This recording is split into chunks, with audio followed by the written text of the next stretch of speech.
السلام علیکم، میں ہوں حبیب اکرم اور آپ دیکھ رہے ہیں پروگرام نقطۂ نظر۔ مجیب الرحمان شامی صاحب ہمارے ساتھ موجود ہیں اور آج شامی صاحب کے ساتھ جن موضوعات پر ہم گفتگو کرنے جا رہے ہیں پہلے ڈال لیتے ہیں ایک نظر ان پر۔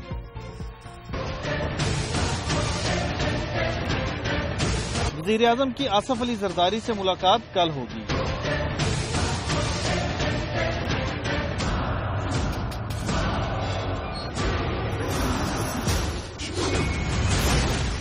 3 نومبر 2007 کی بجائے 1956 سے دستور شکنی کے مقدمات شروع کیے جائیں، جنرل پرویز مشرف کے وکیل کا تقاضا۔ اس عدالت کا دائرہ کار محدود ہے، 1956 سے شروع نہیں ہو سکتے۔ عدالت کا جواب۔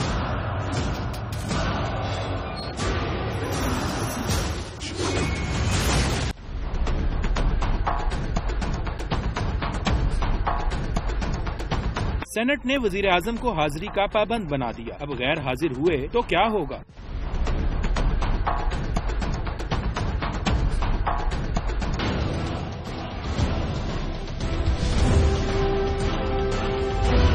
بھارتی الیکشن میں مسلمان کس کی حمایت کریں گے؟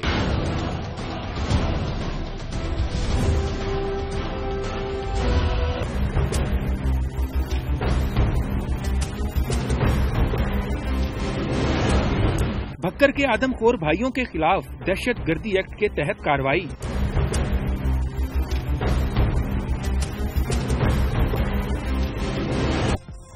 کل دوپہر کو سابق صدر آصف علی زرداری وزیر اعظم نواز شریف سے شامی صاحب ایوان وزیر اعظم میں ملاقات کریں گے۔ امپورٹنٹ پیش رفت ہے یہ۔ ہاں، ایک اچھی خبر ہے۔ اچھا، لیکن آصف علی زرداری صاحب پیپلز پارٹی کے سربراہ ہیں جی عملاً، بالکل، اور نواز شریف صاحب وزیر اعظم ہیں، اور پیپلز پارٹی مین اپوزیشن پارٹی ہے جس میں اس کی حکومت ہے۔ یہ دونوں کی ملاقات جو ہے بڑی اہمیت رکھتی ہے، اس کا ایک اپنا میسج ہے۔ اچھا، اور یہ جو پرویز مشرف صاحب کی کنٹروورسی پیدا ہوئی تھی، جی جی، اس پہ زرداری صاحب نے دو ٹوک انداز میں سپورٹ کیا تھا نواز شریف صاحب کو، بالکل، اور یہ ذوالفقار علی بھٹو صاحب کی جو برسی تھی اس کے موقع پہ جو انہوں نے تقریر کی، اس پہ واضح کر دیا کہ بلّہ جو ہے نا، بالکل، اب اس کا تعاقب کریں گے اور گویا اس کو سپورٹ کریں گے بلّے کو قابو کرنے والوں جی۔ تو دیکھیے، آج تک پاکستان میں جو بھی سسٹم کو نقصان پہنچتا رہا ہے، جی، اس میں بڑا حصہ حکومت اور اپوزیشن کے درمیان محاذ آرائی کا ہے۔ بالکل۔ اب دیکھیے 1977 میں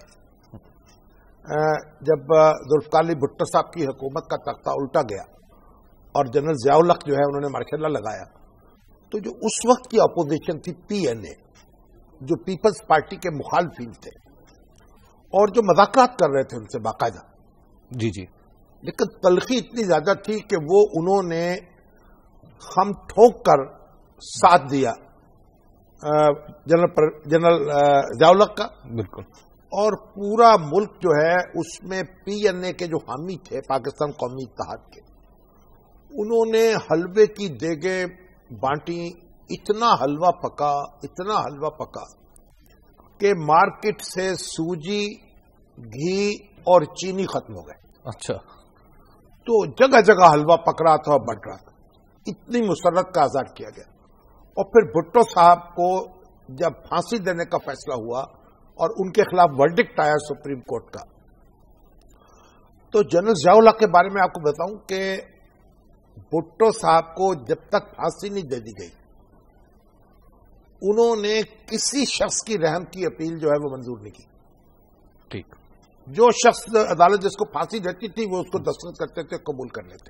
اچھا، اور کہتے تھے کہ جو عدالت کا فیصلہ ہے نا، بس وہ اس کو حرف آخر ہونا چاہیے۔ اور رسمی طور پر صدر تھے اس وقت فضل اللہ چودھری، بالکل، جو پیپلز پارٹی کے صدر تھے، بھٹو صاحب نے جن کو چنا تھا۔ اور اگر وہ صدر رہتے تو بھٹو صاحب کی جو پھانسی کی درخواست آتی، اگر وہ اس پہ دستخط نہ کرتے، یعنی معافی کی درخواست ہوتی اگر، یا رحم کی درخواست ہوتی یا توثیق ہوتی ان کو پھانسی دینے کی، اور اس پہ دستخط نہ کرتے تو پھانسی نہیں دی جا سکتی۔ بالکل، ان کو ڈٹ کے بیٹھنا چاہیے تھا ایوان صدر، لیکن وہ ایک کمزور اعصاب کے نکلے شخص، اور انہوں نے رخصت اختیار کر لی, استعفا دے دیا, اور جنرل ضیاء الحق کا راستہ صاف کر دیا کہ وہ چیف مارشل لا ایڈمنسٹریٹر کے ساتھ ساتھ صدر بھی بن گئے. ٹھیک. تو بہرحال عرض کرنے کا مقصد یہ تھا کہ جنرل ضیاء الحق نے جب بھٹو صاحب کو پھانسی دی تو اپوزیشن کیبنٹ میں بیٹھی ہوئی تھی, پی این اے کے وزیر موجود تھے کابینہ میں, اور سوائے نواب رسول اللہ خان کے انہوں نے کوئی ہلکے ہلکے سروں میں تعزیت کا پیغام بھیجا اور کسی نے تعزیت نہیں. یعنی پولیٹیکل فیوڈ اتنی بڑھ چکی. ہاں جی. اچھا, اب اس کے بعد کیا ہوا؟ جب جنرل ضیاء الحق آئے پھر ان کے خلاف اس طرح کا محاذ قائم نہیں ہو سکا آل پارٹیز. ٹھیک. ان کو سپورٹ ملی, مسلم لیگ اور جماعت اسلامی مسلسل ان کی حمایت کرتی رہی, اور جب 85 کا الیکشن ہوا پھر اس کے بعد جو مارچ آیا, یہ بحال ہوا نا دستور جی, اس میں صدر کے اختیارات جو تھے بڑھا دیے گئے. بالکل. تو پہلے جنیجو صاحب جو ہے ان کی حکومت کو ڈسمس کیا خود ضیاء الحق نے. ٹھیک. اس وقت مسلم لیگ جو ان کی جماعت تھی اس میں پھوٹ پڑ گئی, اور نواز شریف صاحب اور پتا محمد خان صاحب, اچھا, ان کی قیادت میں مسلم لیگ نے سپورٹ کیا جنرل ضیاء الحق کے اقدام. ٹھیک. اور پھر اس کے بعد چل سو چل, اور پیپلز پارٹی اس وقت بڑی پارٹی تھی اور اس کی لیڈر محترمہ بینظیر بھٹو واپس آ چکی تھی, انہوں نے بھی کوئی حرف احتجاج جو ہے وہ بلند نہیں کیا اس میں. ٹھیک.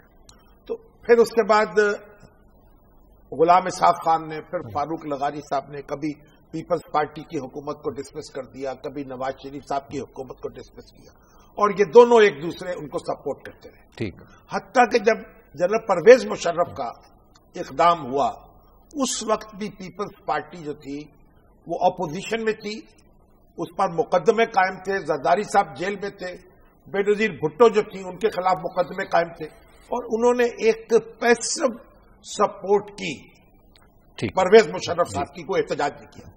تو آج جو ان کی میٹنگ ہو رہی, پھر میثاق جمہوریت ہوا, بالکل, اور پھر ایک انہوں نے عہد کیا کہ اب ہم جمہوریت کے لیے متحد ہوں گے. آپ نے دیکھا کہ آج جو فیصلہ کیا انہوں نے ملاقات کرنے کا, جی, اس کا مطلب یہ ہے کہ وہ بتانا چاہتے ہیں کہ جمہوریت کی حفاظت کے لیے اپوزیشن اور حکومت ایک ہیں, اور پرویز مشرف صاحب کے معاملے کو قانون کی عدالت میں ڈیل کرنے کے لیے وہ ایک ہے. ٹھیک. اور سسٹم کو ڈی ریل نہیں ہونے دیں گے. اس کا مطلب ہے شاہ صاحب ڈی ریل ہونے کے کہیں اندیشے موجود ہیں؟ نہیں, اندیشے ہو سکتے ہیں نا, اگرچہ حالات بہت بدل چکے ہیں, یہ اندیشے ہیں. اندیشہ ہے دور دراز بھی اگر آپ سمجھیں. اچھا. تب بھی ایک میسج جو ہے وہ تو دے دیا نا, وہ دیں گے. ٹھیک. تو یہ بڑی ایک سگنیفیکینس ہے اس کی. اب ہمیں سمجھنا چاہیے کہ ہمارے جو سیاستدان ہیں انہوں نے ماضی سے کچھ نہ کچھ سبق سیکھا ہے. جی شاہ صاحب, ایک بریک کا وقت آ گیا, بریک کے بعد گفتگو یہیں سے آگے بڑھتی ہے. آپ دیکھتے رہیے نقطہ نظر.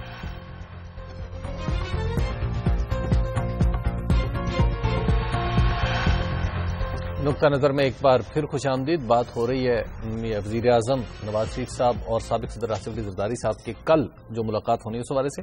شاہ صاحب, ایک جب ریسنٹلی کور کمانڈرز کانفرنس ہوئی تھی تو اس میں ایک بات طے ہوئی تھی کہ جنرل راحیل شریف جو ہے وزیر اعظم کی چائنا واپسی سے ملاقات کریں گے, ان کے پاس جائیں گے اور انہیں اپنے تحفظات سے آگاہ کریں گے.